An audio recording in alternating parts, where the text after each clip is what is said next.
శుక్లాంబరధరం విష్ణుం శశివర్ణం చతుర్భుజం ప్రసన్నవదనం ధ్యాయేత్ సర్వవిఘ్నోపశాంతయే అగజానన పద్మార్కం గజానన మహార్నిశం అనేకదంతం భక్తానాం ఏకదంతం ఉపాస్మహే.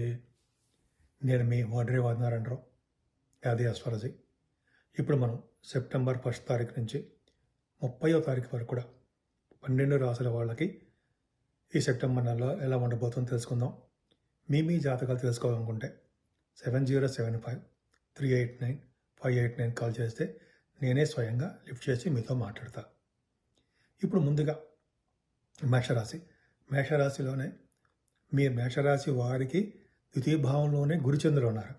ఈ చంద్రుడు 23, 24 తారీఖులో కూడా మీకు వృషభ రాశిలోకి రావడం వలన అత్యంత ధనం రావడానికి అవకాశం ఉంది. అంటే ఆర్థికంగా మీరు బాగా నిలదొక్కుంటారు. రావలసిన బాకీలు కానీ రావలసిన సొమ్ములు కానీ మీ ఇంటికి రావడానికి అవకాశాలు ఎక్కువ ఉన్నాయి. ముఖ్యంగా గాయకులకి సంగీత ప్రియులకి మంచి అవకాశము, ధనంతో కూడినటువంటి అవకాశాలు ఎక్కువ ఉంటాయి. బహుశా మీరు విదేశాలు వెళ్ళడానికి కూడా అవకాశాలు ఉన్నాయి పాటలు పాడడం రీత్యా. అలాగే యాంకరింగ్ వృత్తిలో ఉన్న వాళ్ళకి, డబ్బింగ్ ఆర్టిస్టులకి చాలా బాగుంటుంది. ఈ నెలలో గురుచంద్రులు ఉండడం వలన గజకేశ్వర యోగం ఏర్పడి చంద్రుడు కూడా ఉచ్చ స్థితిలో రోహిణి నక్షత్రంలో ఉండడం వల్ల మరింత యోగవంతంగా ఉండడానికే అవకాశాలు ఎక్కువ ఉన్నాయి మేషరాశి వాడికి.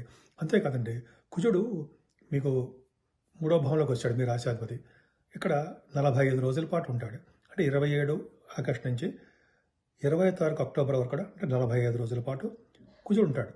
కుజ స్తంభన అంటాం, అంత మంచిది కాదు. కానీ కుజుడితోటి ఈ నెల చంద్రుడు కూడా తోడవుతున్నాడు. 25, 26 తారీఖుల్లో చంద్రుడు కూడా రావడం వల్ల చంద్రమంగళ యోగం ఏర్పడిపోయింది. చంద్రమంగళ యోగం వలన ముఖ్యంగా మీరు మంచి శుభవార్తలు వినడానికి అవకాశం ఉన్నాయి. మీ ఆలోచన ధోరణి, పట్టుదల ఎక్కువగా ఉంటుంది. మీరు అనుకున్న పనులు అనుకున్నట్టుగా నెరవేర్చుకుంటూ ఉంటారు. మీ ఆలోచనల్ని కార్యరూపం దాలుస్తూ ఉంటారు. అది చాలా మంచిది. మీ తమ్ముళ్ళకి, మీ చెల్లెళ్ళకి చాలా చాలా మంచిది. వాళ్ళ వలన మీకు, మీ వలన వాళ్ళకు కూడా సహాయ సహకారాలు అందుతూ ఉంటాయి. అంతేకాకుండా 5వ తారీఖు నుంచి బుధుడు సింహరాశిలో రావడం వలన, రవి కూడా అక్కడ ఉండడం వలన, అంటే 16వ తారీఖు వరకు రవి ఉంటాడు, సింహరాశిలో ఉంటాడు. బుధాదిత్య యోగం ఉంటుంది మేషరాశి వాళ్ళకి. అంతేకాకుండా శని కూడా దృష్టి కూడా ఉంది. శని బుధులు దృష్టి ఉండడం వలన, అంటే శని బుధులు అంటే శని దృష్టి బుధులకు ఉండడం వలన మీరు సాహిత్య రంగంలోనూ, అలాగే ఎక్కువగా రచయితలుగా పేరు ప్రఖ్యాతులు తెచ్చుకుంటారు. అలాగే జీవితాంతం కూడా మీరు బాగా డబ్బు సంపాదించడానికి అవకాశాలు ఎక్కువ ఉంటాయి. అంటే మీ లగ్నంలో చూసుకోండి, మీ రాశిలో, అంటే మీ మెయిన్ జాతకంలో ఈ కాంబినేషన్ ఉంటే చాలా చాలా బాగుంటుంది. చివరి వరకు కూడా మీరు ధన సంపాదన ఉండడానికి అవకాశం ఉంది. రవి బుధుల వలన బుధాదిత్యోగం ఏర్పడి ఆడిటర్స్కి, సైంటిస్టులకి, అలాగే మ్యాథమెటిషియన్స్కి, ఆస్ట్రాలజర్స్కి చాలా మంచి అనువైన కాలం అని చెప్పచ్చు. అంతేకాకుండా అండి, ఈ బుధుడు 24వ తారీఖు నుంచి ఉచ్చ స్థితిలో రావడం వలన, అలాగే 17వ తారీఖు నుంచి కూడా మీకు 6వ భావన ఉండడం వల్ల, కేతుతో కలిసి ఉండడం వల్ల చాలా మంచిది. ఈ గవర్నమెంట్ ఆర్గనైజేషన్స్లో ఉన్న వాళ్ళకి, గవర్నమెంట్ ఆర్గనైజేషన్లో జాబ్స్ కోసం ప్రయత్నించే వాళ్ళకి, సివిల్ సర్వీసెస్, గ్రూప్స్, బ్యాంక్స్ ఉండవు కదా. గ్రూప్స్ అంటే గవర్నమెంట్లో రాస్తారు కదా, గ్రూప్ 1, గ్రూప్ 2 అంటే వాళ్ళకి సక్సెస్ రేట్ ఎక్కువ ఉంటుందండి. కష్టపడి చదవాలి. అంతేకాకుండా విదేశాలు వెళ్ళడానికి కూడా అవకాశాలు ఎక్కువ ఉన్నాయి. శుక్రుడు 19వ తారీఖు నుంచి మీకు 19 సెప్టెంబర్ నుంచి తులారాశిలోకి వచ్చేస్తున్నాడు. వివాహ శుభకార్యాలు బాగా జరుగుతాయి, అంటే అవకాశాలు ఉంటాయి. అంతేకాకుండా ముఖ్యంగా సినిమా రంగంలో ఉన్న వాళ్ళకి, టెలివిజన్ రంగంలో ఉన్న వాళ్ళకి చాలా చాలా మంచి కాలం అని చెప్పచ్చు అండి. అద్భుతమైన కాలం వాళ్ళకి. అంత విశేషంగా సంపదలు ఉంటాయి, వాళ్ళకి అవకాశాలు ఎక్కువ ఉంటాయి. ముఖ్యంగా స్టాక్ మార్కెట్లో ఉన్న వాళ్ళకి, షేర్ మార్కెట్లో ఉన్న వాళ్ళకి చాలా అవకాశాలు ఉన్నాయి. గురుదృష్టి వలన, అంటే గురుదృష్టి 9వ భావం ఉండడం వలన చాలా విశేషమైన యోగము. మీకు అంటే విదేశాలు వెళ్ళడానికి అవకాశాలు ఉంటాయి. గాయకులకి విదేశాలు వెళ్ళడము, చదువు రీత్యా విదేశాలు వెళ్ళడము, అలాగే పుణ్యక్షేత్ర దర్శనం చేసుకోవడము, గురువుగారిని పీఠాధిపతులు కలవడము, ముఖ్యంగా సాఫ్ట్వేర్ రంగ ఉద్యోగస్తులకి చాలా బాగుండడము. బ్యాంకింగ్ రంగంలో ఉన్న వాళ్ళకి ఇది ఎంత బాగుంది కదా. బ్యాంకింగ్ రంగంలో ఉన్న వాళ్ళకి చాలా మంచిది. బ్యాంకింగ్ రంగంలో ఉన్న వాళ్ళకి, కోల్ రంగంలో ఉన్న వాళ్ళకి, ఐరన్ అండ్ స్టీల్ రంగంలో ఉన్న వాళ్ళకి, వీళ్ళందరూ కూడా అండి శని కారకత్వంలో ఉన్న వాళ్ళకి ఉద్యోగాలు బాగుంటాయి. ముఖ్యంగా రాజకీయ నాయకులు కూడా అద్భుతమైన కాలం చెప్పచ్చు. కానీ శని మీకు అంత మంచివాడు కాదు, బాధకుడు అవుతున్నాడు. బాధకుడై రిట్రగేషన్లో కూడా ఉన్నాడు కాబట్టి మరింత బాధ కలిగించడానికే ఎక్కువ అవకాశాలు ఉంటాయి. అంటే ఒక విధంగా చెప్పాలంటే మీ అక్కాయిలకి బాగుండకపోవడం, మీకు బాగుండకపోవడం జరుగుతుంది. చంద్రుడితో కలిసి రాహు మీకు 18, 19 తారీఖులో కూడా మీకు చంద్రుడు రాహుతో కలిసి 12వ భావంలో ఉన్నాడు. మేషరాశి వాళ్ళకి చంద్రుడు 12వ భావంలో ఉంటే వాళ్ళు విదేశ పర్యటన చేస్తారు. అంటే 18, 19 తారీఖులో మీరు విదేశాలు వెళ్ళడానికి అవకాశాలు ఎక్కువ ఉన్నాయి. మీరు ముఖ్యంగా పూజించవలసిన దేవుడు సుబ్రహ్మణ్యేశ్వర స్వామి. సుబ్రహ్మణ్యేశ్వర స్వామి వినాయకుడిని పూజించడం వల్ల మరింత ఫలితాలు పొందుతారు. ఈ సెప్టెంబర్ నెలలో మనకి వినాయక చవితి వస్తుంది 7వ తారీఖుని. కొన్ని అంటే కొన్ని కంట్రీస్లో అమెరికా వంటి దేశాల్లో 6వ తారీఖున వస్తుంది. ఇండియాలో 7వ తారీఖుని శనివారం నాడు చేసుకుంటాము. వినాయకుడిని పూజించడము, ఆరాధించడము, అలాగే సమంతకమణి కథ చదివిన తర్వాత అక్షంతలు కూడా తల మీద వేసుకోవడం వలన ఆ రోజుని మీకు తెలిసిందే ఉందండి, చంద్రుని చూడడం వలన వచ్చే దోషము, నీలాపనిందలు అన్నీ తొలగిపోతాయి అని శ్రీకృష్ణ భగవానుడే మనకి ఈ కథలో కూడా చెప్పారు ఆయన. సో మనం తప్పకుండా చేద్దాము, వినాయకుడిని ఆరాధన చేసుకుందాము.